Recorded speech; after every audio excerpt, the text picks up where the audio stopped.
Good afternoon. First of all, I wish to thank very much Rose Pejo for inviting me to participate in this meeting, in which I will address the following theme: democracy and second-order cybernetics, the essence of participation and creativity. And an extraordinary chain of events took place in Latin America in the 1970s, in art, planning, science, technology. So the question is how this wonder shed light upon our view of the basic roots of cultural, social, and political blooming. This is the point. And also, I wish to adduce evidence on second-order cybernetic processes, underlying 5 outstanding cases in real society, um, which are pertinent to our question, and to disclose, and I will try to disclose the links between democracy and the unfettering momentum for freedom and participation.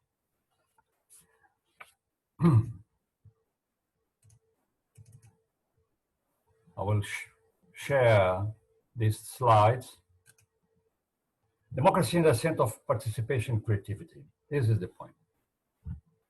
And the 5 outstanding cases, namely, are Mario Pedrosa.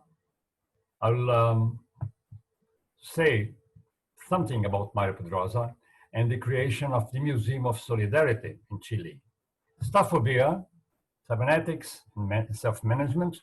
Umberto Maturana shall be coming to grips with autopoiesis and cognition. Darcy Ribeiro and mostly Oscar Warsawski, national projects, technological autonomy, styles of development, and Stefano Varese, and the cultural and political autonomy of indigenous people. I will also stress the similarity between Allende Unidad Popular time in Chile and the Pericles Golden Age in Greece, emphasizing that those historical realms, albeit far apart, have lasting importance and have an important historical impetus as regards the characterizing effective democracy as the basic condition for freedom and creativity and participation.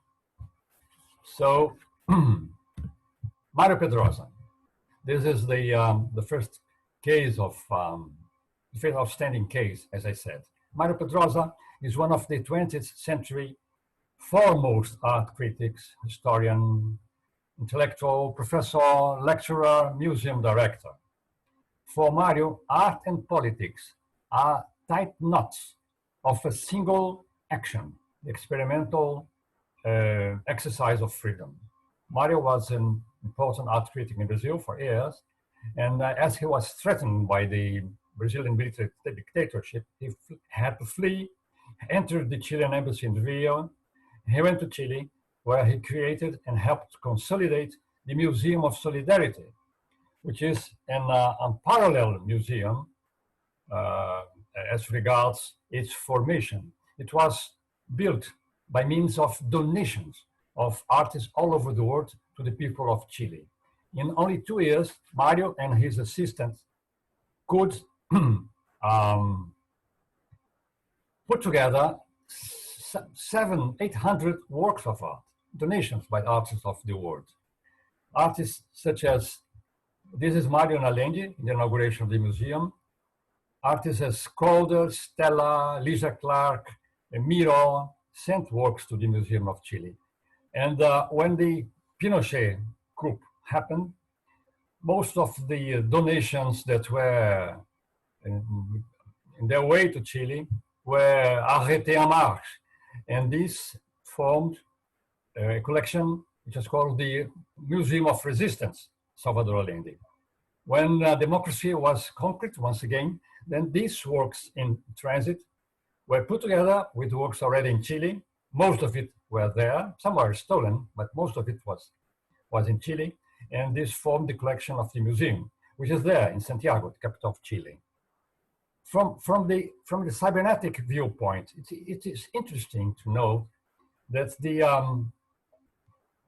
contact, the connections, the networks formed between the artists all over the world, in the cultural world, and the popular art in Chile,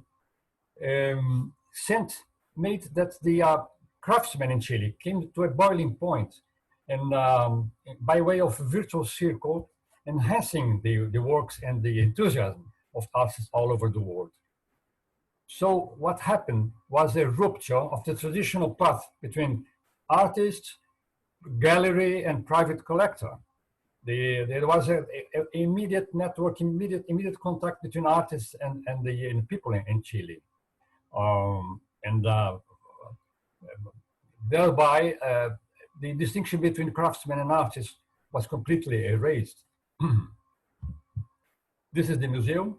Now it is open. And now Staphobia. This is the second outstanding case, as I said, in South America.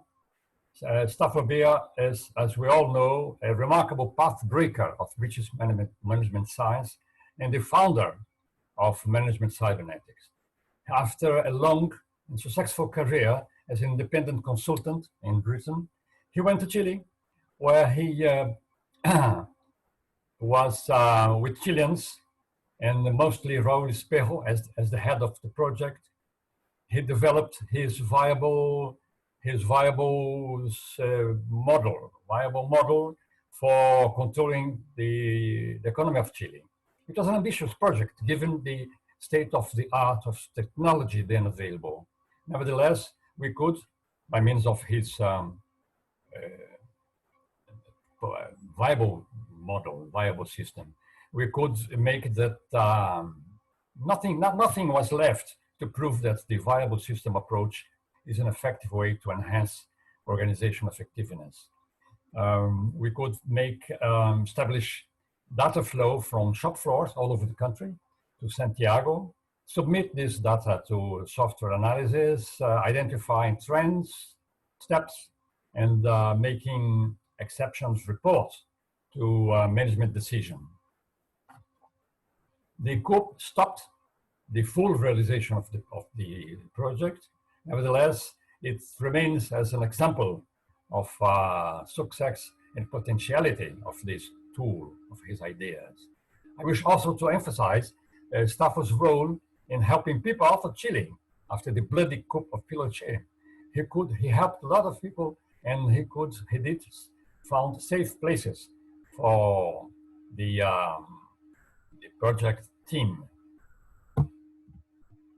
The human nervous system and the analogy of the human nervous system with the viable system model of Stafford is now well known. This is the ops room in Chile, the place where information was gathered and came to have decision making on real-time basis. And now we select Humberto Maturana as the next case. Humberto Maturana is a biologist turned philosopher and well known as a theoretician of second-order cybernetics. No need to say about cybernetic loops in Stafford's model. This is well known. I will not elaborate on this point. Maturana was the creator of autopoiesis. Before Maturana, there was no notion connecting the cell as the basic unit of life to language. Maturana did it, and now we understand how this came about. Maturana was the creator of the notion of autopoiesis. He uses to recall a seminal paper by Maturana and some other theoreticians entitled "What the Frog's Eyes Tell the Frog's Brain." And after that, Maturana developed a number of concepts, such as the, of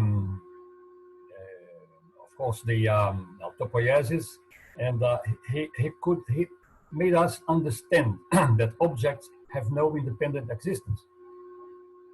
This crucial experiment with frog, with salamandras in the States, helped us to understand that the world does not arise by itself, but rather by internal coordinations, internal connections of the living being.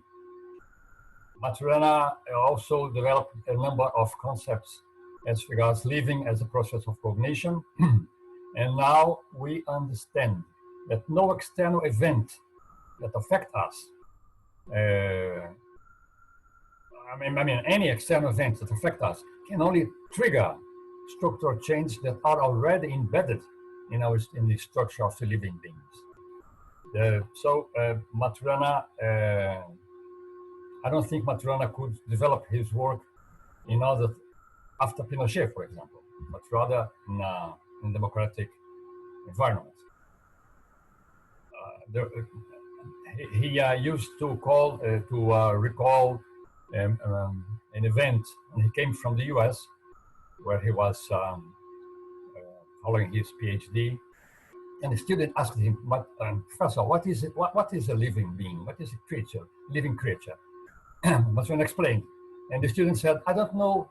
I don't wish to know how it behaves, how it is. I wish to know what it is. Could you explain what is a living being?" Maturana had no answer. He couldn't answer the student at the spot. So he and Varela talked about it, and they came with the concept of autopoiesis as the organization of the living system. It has to do with autonomy, it's a feature of self-production, it's a network of processes of production of components that is continually generated in the physical space. So Maturana is the case I select to exemplify the ascent of participation, innovation in South America in democratic environment. Now, Oscar Warsawski. Oscar Warsawski was the world's leading expert in developing mathematical models for social sciences.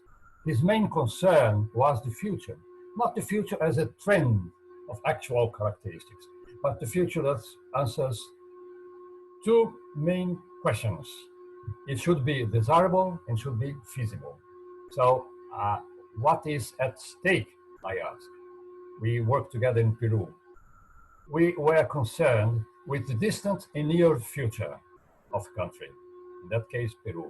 It was not futurology in the usual sense. Our futurology was constructive and political. It consists, as I said, in defining a future that meets two conditions, that pleases us and that is feasible. Once we found a desirable and feasible future, we can adopt it as a national project. So we are dealing with the construction of national projects with the help of mathematical modeling. Warsawski's proposal was neither laissez-faire nor Gauss plan. It is a voluntary attitude, not naive like those of classical utopists.